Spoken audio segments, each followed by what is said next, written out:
Parti siyasi hem pişkin hükümet hem muhalefet parlamentoya Irak'ta parlamentoya Kurdistan'da ciddiğin hem fitne gibi ki bu hem bu karın zahtaki fişareki ser parti Arman cihatından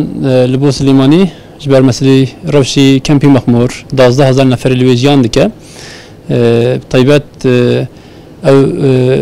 وقتی 13 مانگی گمارو سر درال جهیل حکومت هرمی کردستان طبیعت پردم وقت کردستان و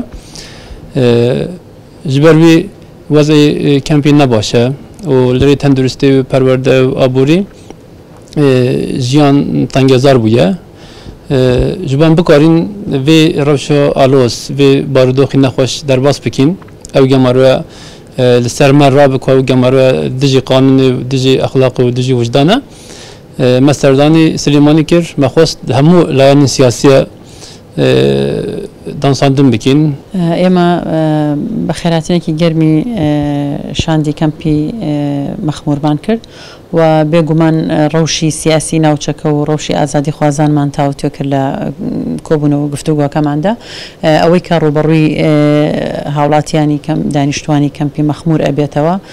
پیشیل کاریه کی زقی یاسایی دموکراتی مرویه و اما دج یعنی وکاله ایدانی او پیشیل کاری گوشگیری اکین لرابردوش هلوسی خو نشانده و به بگومان لده هاتوش ده هلوسی اما ابی برانبر بو پیشیل کاریانی که برانبر به گلی مخمور کره بتعبتی که اما هرچند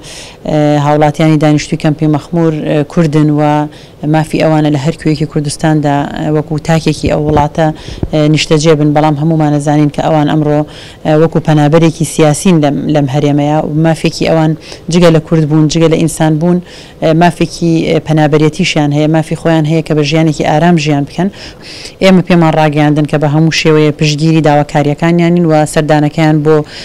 سليماني وسرداني كومالجلاني سياسي ورخراي مدني وشالاكوان وكسائتي إما برزن الخانمان وأميدوارين ك أو تشينو توجاني كأماجمان بكر لقل تفجير آزادي وهي زاني ديكش بتوانين كخاونداري كي زياتر بكين أم جوشجيري لما زياتر نمينة توجه كشورية كي سياسي وياسايا بو نوشواني هرمي كردستان وبو همو أو هي زاني كلنا حكومة دابونيان هي بلان بهالويسن برانبر سياسة كاني بارتي كبناوي حكومته وديكا بلان ببرياري كي حزبي أم برياران الأتواني بلين لمكتب سياسة كاني بارتي ديمقراطي كردستان ودرتشي أم بريارانا